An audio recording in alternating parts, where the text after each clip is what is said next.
Olá, irmãos. Vamos hoje conversar um pouco sobre um capítulo do Evangelho que talvez seja muito importante nos dias de hoje. O capítulo 13.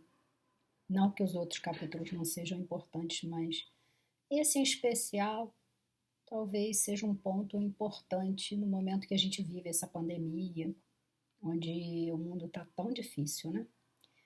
Vamos falar sobre o capítulo 13.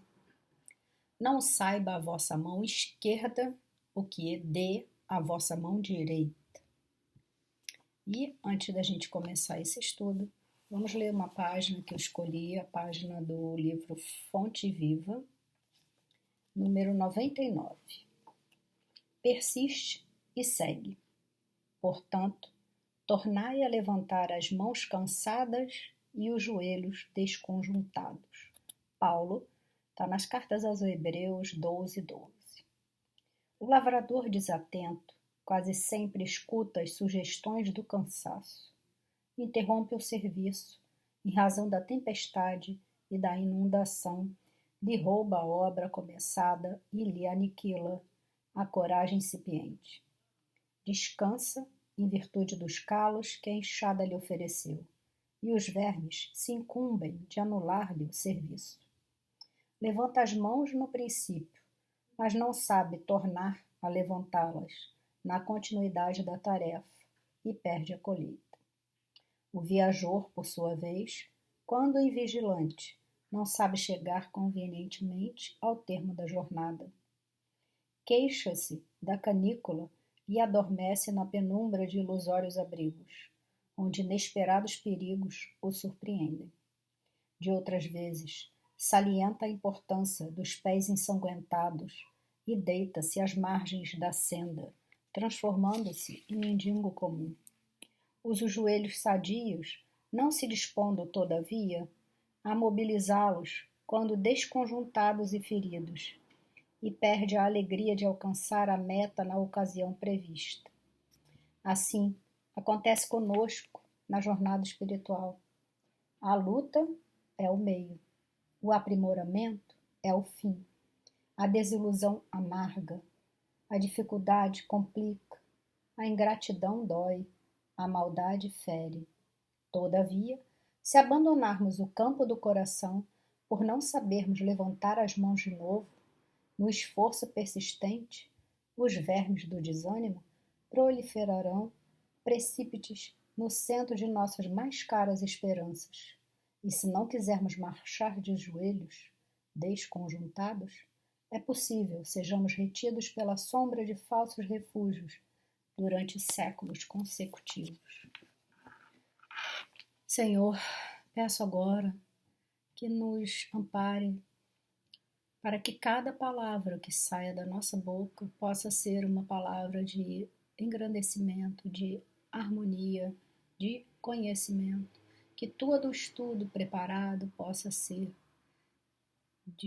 possa ter possa discorrer, possa ser ouvido, possa ser entendido, seja claro, que o Senhor me ampare, nos abençoe, ficando sempre conosco, para que todo esse trabalho seja em prol do bem.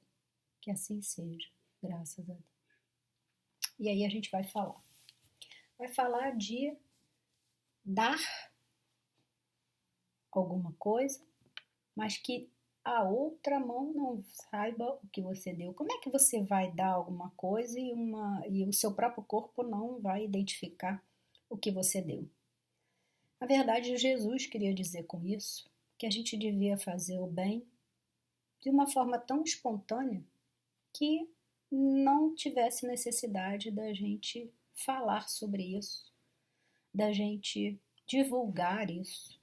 E aí quando eu falei no início que isso era uma hora importante, porque tantas pessoas têm feito bem, algumas realmente têm se esforçado muito para ajudar os outros que tão pouco têm.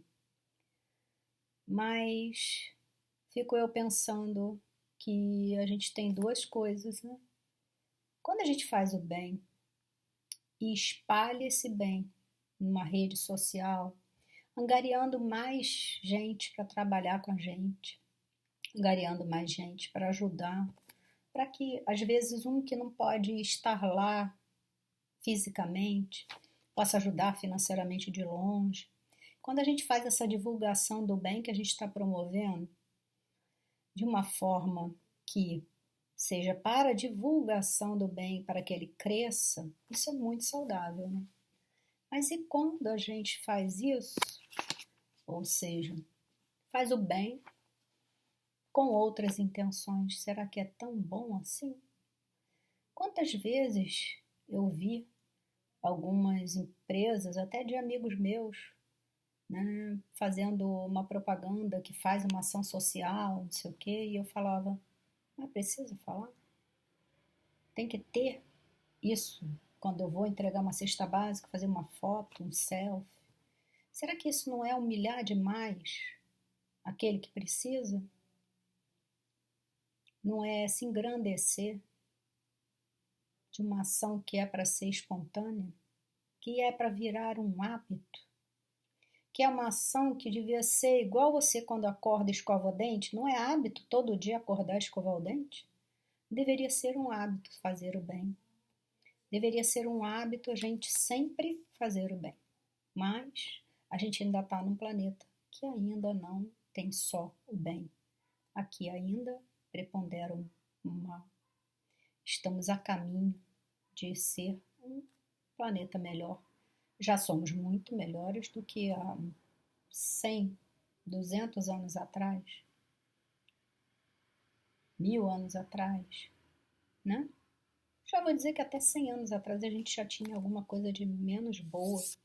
E todo dia a gente é um pouco melhor.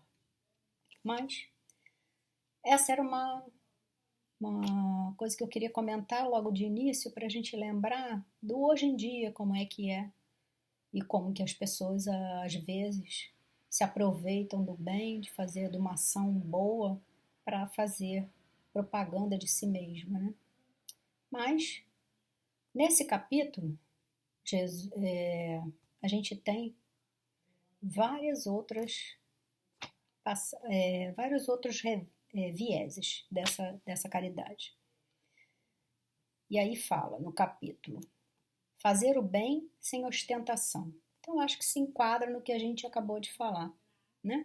Que a verdadeira caridade é quando ela realmente está intrínseca em nós. E a gente já faz sem perceber, já é tão normal que não precisa falar para ninguém, nem precisa aparecer, nem você já nem sente, você já faz.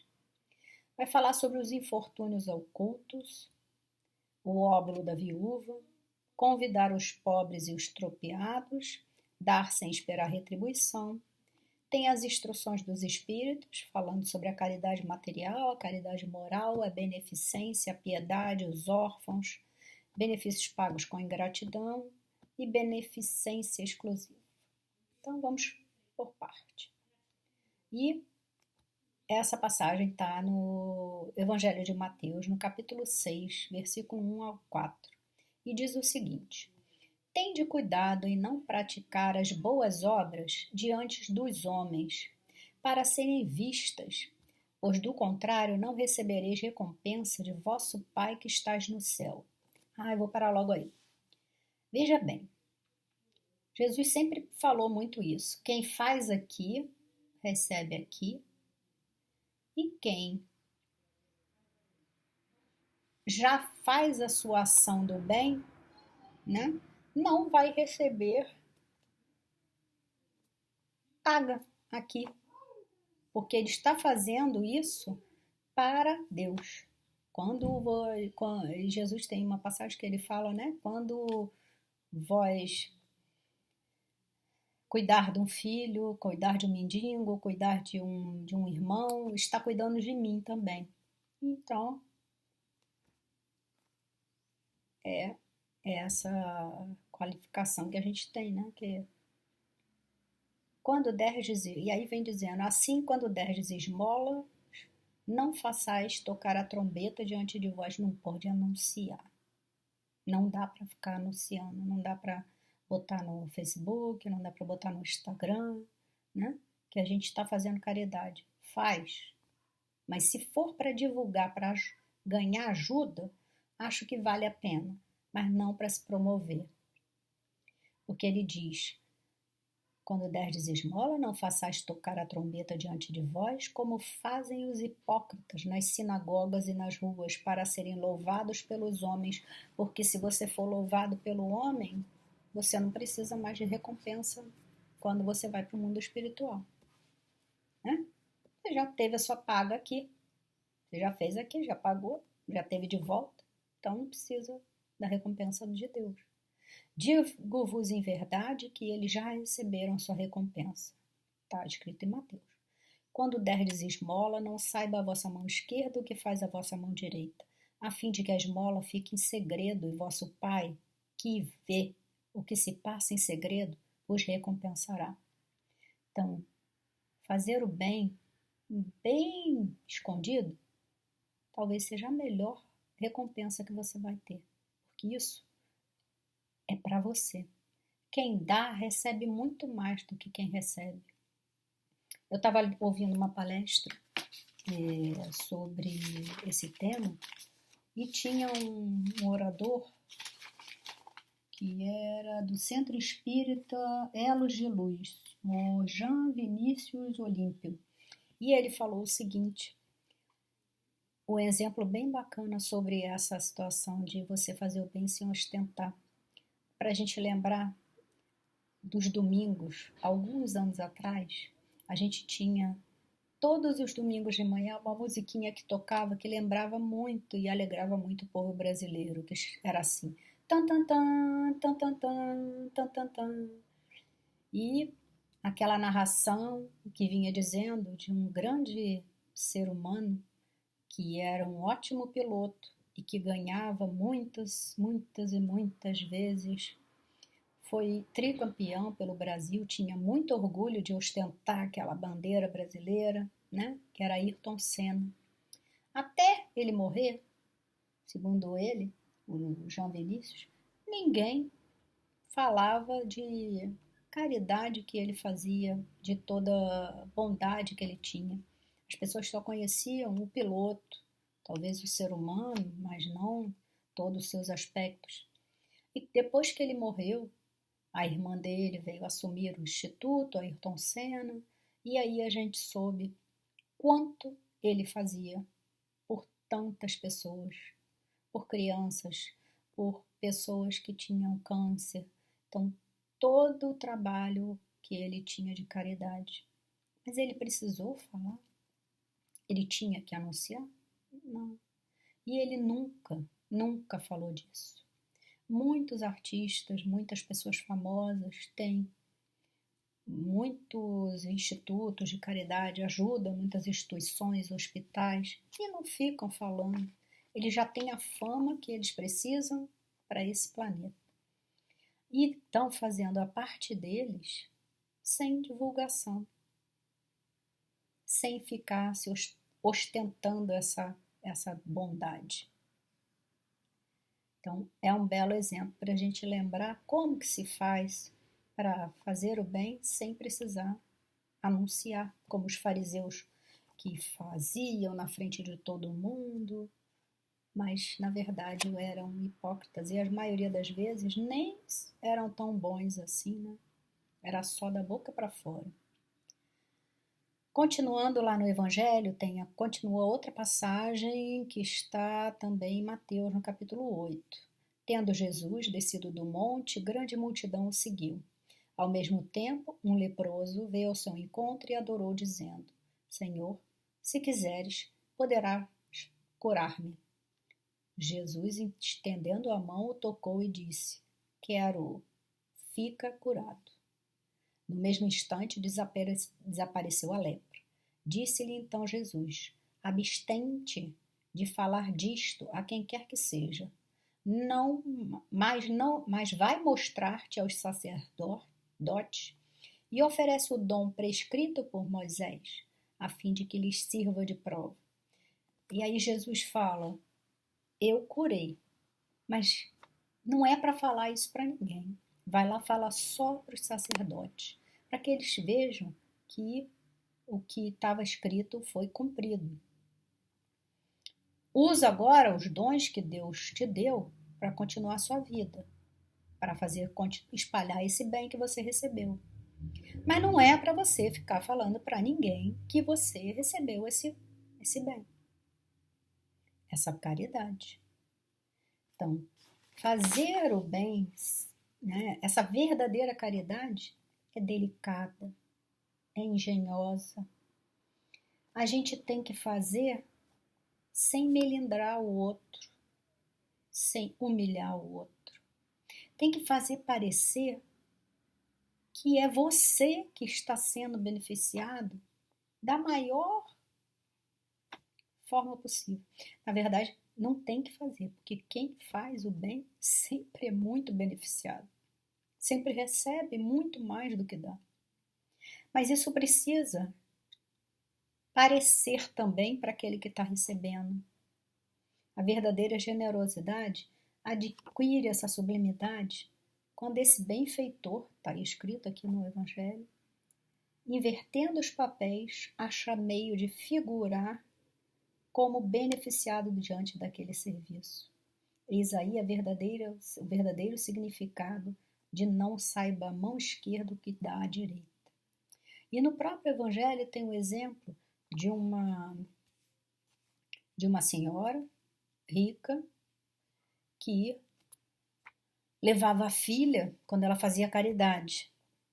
E ela ia em trajes mais simples para não ofuscar as outras pessoas, porque ela não queria que as outras pessoas se sentissem ofuscadas, incomodadas, ou que levassem ela. Então ela ia com uma roupa mais simples, ela levava comida, ela levava gêneros de necessidade, coisas que precisavam para os que precisavam. Ela queria fazer a bondade.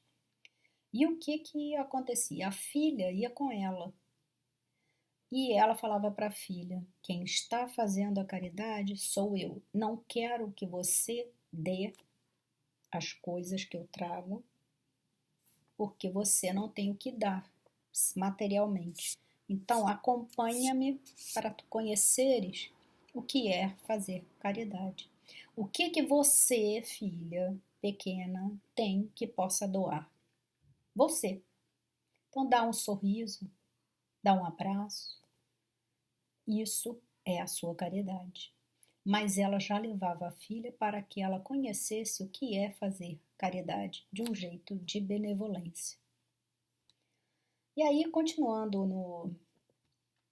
no Evangelho segundo o Espiritismo, seguindo a ordem lá, vai falar sobre os infortúnios ocultos.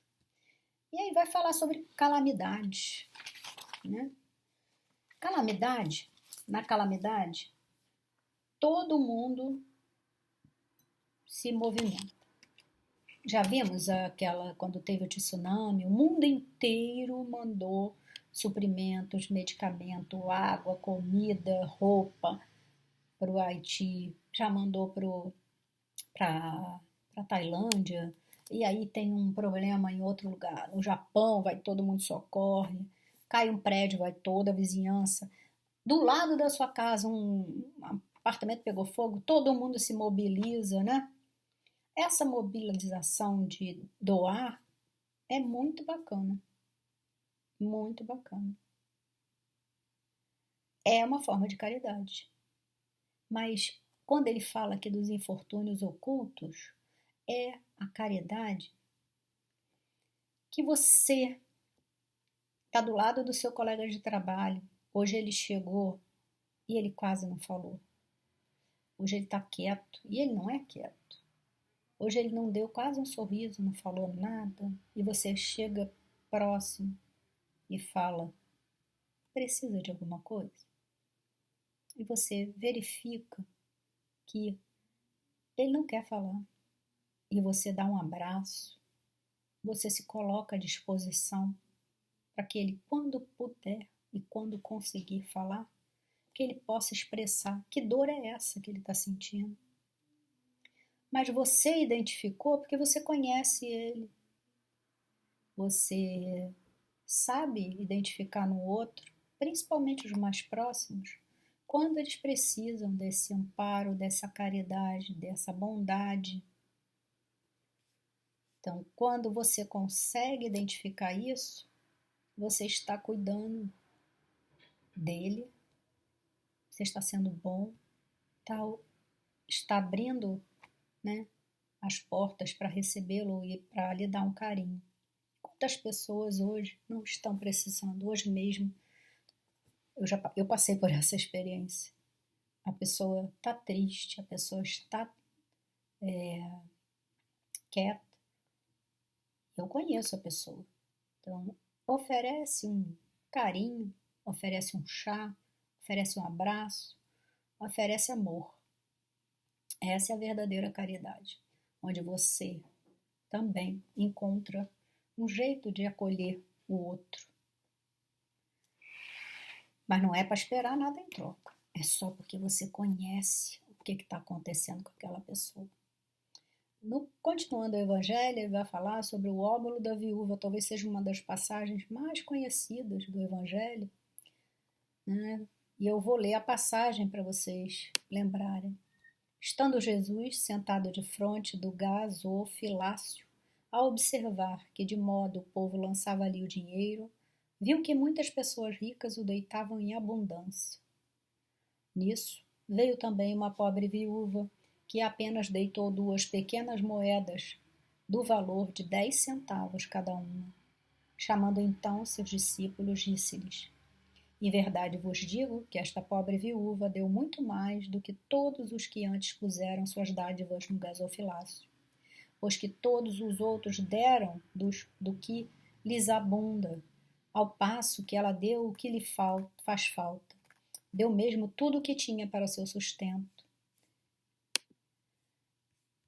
Não é só dar o que sobra. É, quando você tem a mais e você pode dividir, que bom. Quando você tem pouco. E aí eu vejo isso muito. As comunidades mais pobres, o Rio das Pedras, que é próximo a gente, outras comunidades. Quantas pessoas que pouco têm dividem o pouco que têm. E esse pouco vai se juntando e vai se juntando e vai fazendo um grande todo. Muito mais se ajuda quando se tem menos. As comunidades carentes se ajudam muito mais entre si do que as comunidades ricas. Num prédio de alto padrão, você nem conhece o vizinho. Você nunca viu. Você nem sabe. Não tem mais aquela coisa de bater na porta do outro.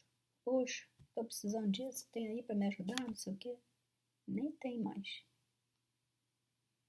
Então, essa viúva, ela deu o que ela nem tinha, o que ela precisava, mas ela queria estar com a consciência tranquila de que ela deu a parte dela.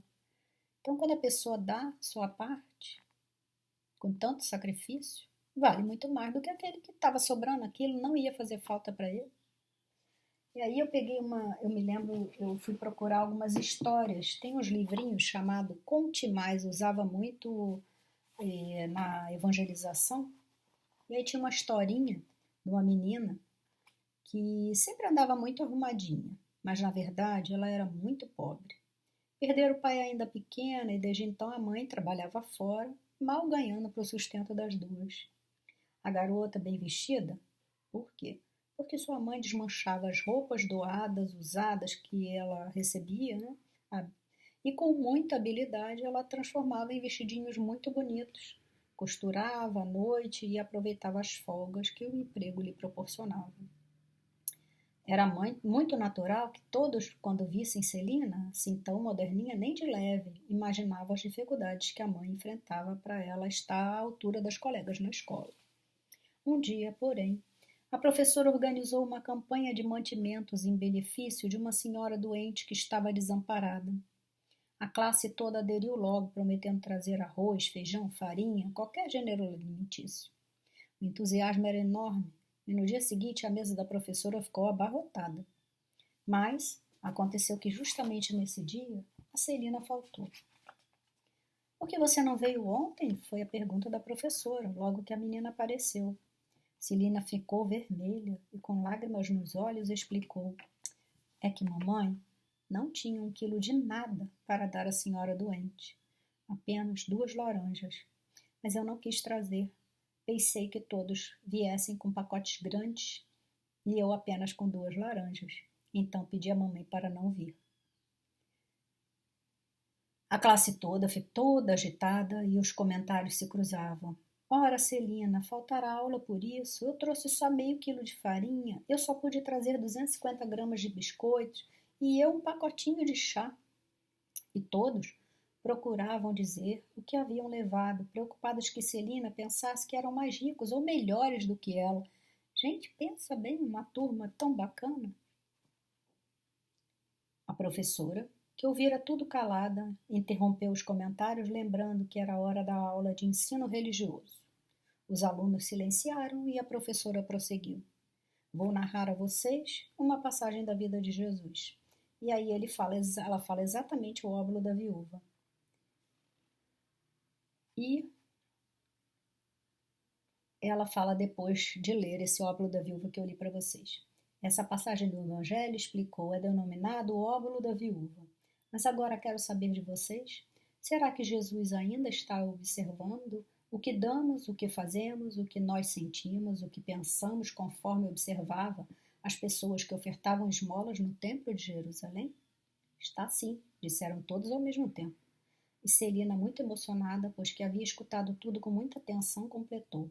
Agora eu sei, professora, que as 2 laranjas que minha mãe queria dar tinham muito valor. Ela gosta muito de laranjas. Então, olha, o óbolo da viúva, a gente vê todo dia. A gente vê todo dia acontecer. E as crianças, muito sabidamente, fizeram com que a Celina entendesse que o que ela tinha era muito importante, por mais que fosse pouco. Não vê, a outra menina levou um pacotinho de chá. Então, não é o que você dá, é a intenção que conta. Não é o que você faz de bem, é a intenção que você dá naquela ação. Não é só dar, não é só dar, é saber dar. E saber dar de uma forma que não ostente, que não incomode, que não humilhe. Continuando. Convidar os pobres e os estropiados sem esperar retribuição. E aí tem uma passagem também. Disse também àquele que o convidara, Jesus falando, né? Quando derdes um jantar ou uma ceia, não convides nem os vossos amigos, nem os vossos irmãos, nem os vossos parentes, nem os vossos vizinhos que forem ricos, para que em seguida não vos convidem a seu turno, e assim retribuam o que de vós receberam. Quando derdes um festim, convidai para ele os pobres, os estropiados, os coxos e os cegos. E sereis ditosos por não terem eles meios de vos retribuir, pois isso será retribuído na ressurreição dos justos. Um dos que se achavam à mesa, ouvindo estas palavras, disse-lhe: Feliz do que comer do pão do reino de Deus. Essa passagem está em Lucas, capítulo 12, versículo 12 a 15. Né? Jesus, nessa hora, queria usar essa figura de linguagem, que era o que era comum ele usar. O que ele queria dizer? Não era que é para você chegar na rua, chama os mendigos todos para sua casa, pessoal pobre, tal, os cracudos, vão embora todo. Não, não, não. Mas não faça o convite porque você quer retribuição. Não convide um amigo com segundas intenções. Não faça amizades com segundas intenções. Eu costumo falar até para os meus filhos que hoje em dia vale muito mais um bom círculo de relacionamento do que qualquer coisa. Por quê? Porque o ciclo de relacionamento te abre caminhos e tudo, mas não é para você só se juntar àqueles que te abrem oportunidades. Não é. Por quê? Porque se você ficar só nisso, você vai ficar fazendo amizades como que diz? Por interesse. Mas e se você faz amizades com pessoas que podem te abrir novos caminhos, mas e essas pessoas podem ser grandes influenciadores que podem ajudar a grandes causas que você também tem interesse de praticar no bem. Lembra que no início eu falei da selfie que você tirava ou da divulgação do seu projeto do bem? Qual é a intenção dessa divulgação? É se promover? Qual a intenção de você fazer um ciclo de amizade, receber um amigo para jantar, receber uma pessoa, se reunir com pessoas, fazer amizade com pessoas? Qual é a intenção? Então, a caridade tem a ver com a intenção, com o que está aqui dentro. Porque Deus vê tudo. Então, o que vale? É o que está dentro do seu coração, a sua intenção. Se você tem a intenção de fazer o bem, se você tem a intenção de se reunir com pessoas que podem ajudar você a divulgar talvez a sua ação social, isso é muito legal. Mas se você está se juntando a essas pessoas, se você está se juntando a essas pessoas apenas, tão somente, para se dar bem, né? Você está querendo se dar bem. Olha, eu sou amiga de um advogado, sou amiga de um médico, de um político. Se eu precisar de alguma coisa, eu conheço um político, eu sou amiga do delegado, aí eu sou parada numa blitz. Sou amiga do delegado. Então, você se reúne com as pessoas para isso? Para tirar vantagem disso? Não acho que é isso, né? Então, essa passagem fala sobre isso, sobre você convidar as pessoas para os vossos festins, porque que não vão poder nem retribuir, porque aí você não corre nem o risco. Mas não é bem, isso é uma figura de linguagem, né, gente? Não é para convidar todo mundo. É para você fazer o bem sem olhar quem. E aí vem puxão de orelha, vem as instruções dos espíritos. E eles dizem a caridade material e a caridade moral. A caridade material a gente já sabe, né? Que toda religião tem sempre a sua ação caridade, né? E a primeira coisa que Jesus falou pra gente é uma ação de caridade incrível. O único mandamento que ele mandou a gente perseverar. Amemo-nos uns aos outros e façamos aos outros o que quereríamos que nos fizessem eles. Poxa, é só isso que é para pensar.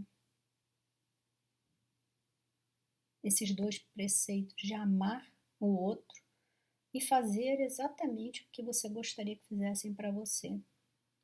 Quando você vai fazer uma boa ação, você gostaria que fizessem essa boa ação desse jeito, dessa forma, com essas palavras, fazendo nesse momento? Era assim? É hora de pensar. E os espíritos mandam uma bela puxada de orelha. Ricos, pensai nisto um pouco. Auxiliai os infelizes o melhor que puderdes. Dai para o Pai, dai para que Deus um dia vos retribua o bem que houverdes feito, para que tenhais ao sair do vosso invólucro terreno um cortejo de espíritos agradecidos a receber-vos no limiar de um mundo mais ditoso. E aí, nessa hora, me veio a vontade de falar de Bezerra de Menezes. Bezerra era um político bem conceituado e ele largou tudo. Não queria mais saber da carreira política. É conhecido, né, no mundo espírita como médico dos pobres. Ele se formou em medicina e ele foi perdendo todos os bens materiais que ele tinha. Ele não tinha nada. Até o momento que ele deu o próprio anel para aviar uma receita, o anel de médico, né? E tem uma passagem que ele sai da FEB ou do hospital, não me lembro, e que ele vai e tem um senhor esperando ele lá fora. E ele fala: Doutor Bezerra, eu preciso muito de ajuda, eu preciso muito que o senhor me ajude. E o doutor Bezerra, como sempre, olhou um bolso, nada. Olhou o outro, nada. Olhou para o outro, nada. O jaleco, nada. Não tinha mais nem anel. E não tinha nada. Nada para dar. E ele deu um abraço. Deu um abraço fraternal no homem. Falou para ele: hoje, a única coisa que eu tenho para dar é um abraço. Vai em paz, que a sua vida vai melhorar. E esse homem foi. Depois deste dia, a vida desse homem se modificou completamente. E ele conseguiu emprego, conseguiu dinheiro, conseguiu sustentar sua família, as crianças foram para a escola, ele teve como dar o de comer, e algum tempo depois ele voltou e agradeceu. Agradeceu e falou para o doutor Bezerra: muito obrigado. Aquele abraço foi um divisor de águas na minha vida. Era tudo que o senhor tinha, mas era talvez tudo o que eu precisava.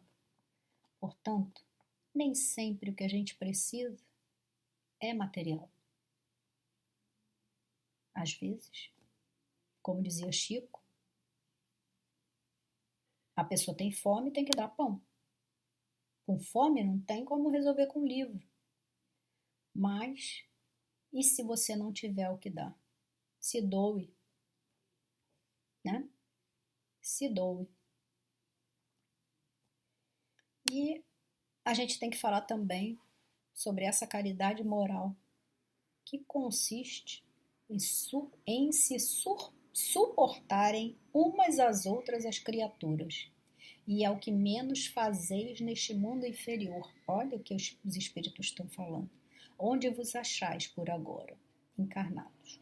Grande mérito há, crede-me, em um homem saber calar-se, deixando falho o outro mais tolo do que ele.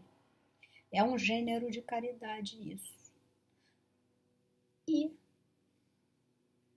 será que também não é caridade nessa pandemia se doar os ouvidos para quem precisa desabafar, para quem precisa chorar ou reclamar ou falar de sua dificuldade de estar sem emprego, sem dinheiro, preso, não pode participar? Quantas pessoas não podem mais participar de suas atividades? Pessoas de idade que não puderam mais ir às suas igrejas, ir aos seus templos, às suas casas espíritas, fazer as suas atividades que eles faziam, sua costura, seu trabalho, o sopão, a quentinha, a evangelização. As pessoas eram muito ocupadas e agora elas não têm mais no que se ocupar. E será que elas não estão precisando de falar sobre isso? Então, ouvir essas pessoas também é importante. Vamos ouvir. Isso é caridade. Mas não precisa divulgar que você ouviu e nem espalhar o que você ouviu. Não é certo você fazer isso, né?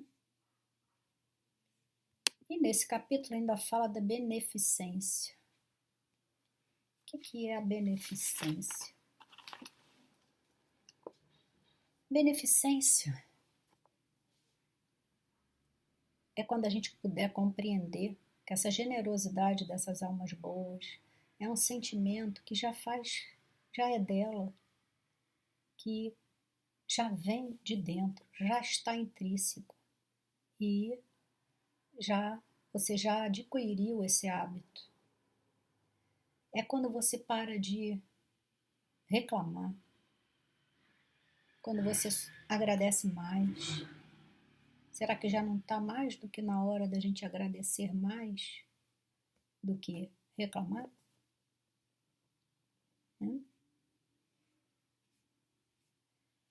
Que temos mais para falar?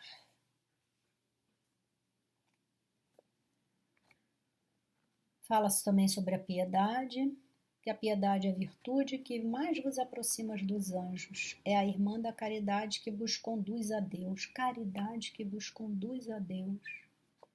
Quanto mais caridosos, mais perto de Deus. E a terra vai ficar mais feliz e nós também. Nesse reino vai reinar a paz e o amor. Então esse sentimento espalhado pela terra faz com que cada um progrida e comece a amenizar todo aquele egoísmo que temos, que ainda temos, porque quando está dando a vacina, se eu puder passar na frente, é melhor, né? Então a gente ainda é egoísta. Mas se a gente pensar em socorrer os outros, em estar disponível para os outros, em fazer sem divulgar, em abraçar, em respeitar o outro, a gente está se melhorando. E aí a gente também está espalhando essa caridade, esse bem, e o planeta vai melhorar. No capítulo ainda fala dos órfãos e fala que é tão bonito, que divina caridade é amparar uma pobre criaturinha abandonada, evitar que sofra fome e frio, dirigir-lhe a alma a fim de que não desgaste para o vício. Agrada a Deus quem estende a mão a uma criança abandonada, que compreende e pratica a sua lei. A lei de Deus, de amor, amar o próximo e dai ao outro aquilo que você gostaria de receber. Ampare, ampare. Que lindo a possibilidade de você se doar, recebendo uma criatura que precisa tanto, né? E São Luís fala no finalzinho lá sobre beneficência exclusiva, e aí tem uma pergunta, né? É acertada a beneficência quando praticada exclusivamente entre as pessoas da mesma opinião, da mesma crença ou do mesmo partido? Não. Não é para dar sem olhar a quem? Não é para amar todos? Todos nós somos irmãos? Não pode ter. Eu só faço isso para o pessoal do meu núcleo, da minha família, pessoal, né? Não. Amor não tem religião. Amor não tem partido político. Amor não tem nada. Amor é amor. E você, quando dá amor, quando distribui amor, distribui caridade, bondade, não interessa se é preto, branco, amarelo, azul, verde, vermelho, se é homem, mulher, criança, não faz a menor diferença. O importante é se dar, se doar, é dar algo que faça você melhor e que faça a outra pessoa também andar junto com você. Você não adianta você progredir se o outro não for. O planeta não anda. Precisamos andar juntos. Precisamos um do outro. Isso aqui é uma engrenagem que não funciona se não for um com o outro. Vamos pedir a Deus que nos abençoe, que nos ampare, que olhe por nós, para que nós não façamos como no texto do início, desistir. Porque se a gente desiste, os vermes vêm e destrói todo o nosso trabalho. Vamos continuar de pé. Vamos juntos caminhar para um bem melhor, para um bem coletivo. Nós estamos aqui para ajudar uns aos outros. Vamos fazer isso? Que o Senhor Jesus possa estar conosco no decorrer de todos esses dias, nos amparando, nos inspirando. Que nossos espíritos protetores possam influenciar no bem, para que consigamos concluir a nossa missão. Pensem no bem, porque quem pensa no bem atrai o bem. Que o Senhor possa estar conosco. E encerro o estudo esse estudo pedindo que a gente olhe sempre, vigie sempre se os pensamentos que a gente está tendo estão fazendo com que a gente espalhe bondade, espalhe amor. Se não, vamos rever o que estamos pensando, o que estamos sentindo. Que o sentimento maior seja de amor. Muito obrigada. Fiquem com Deus.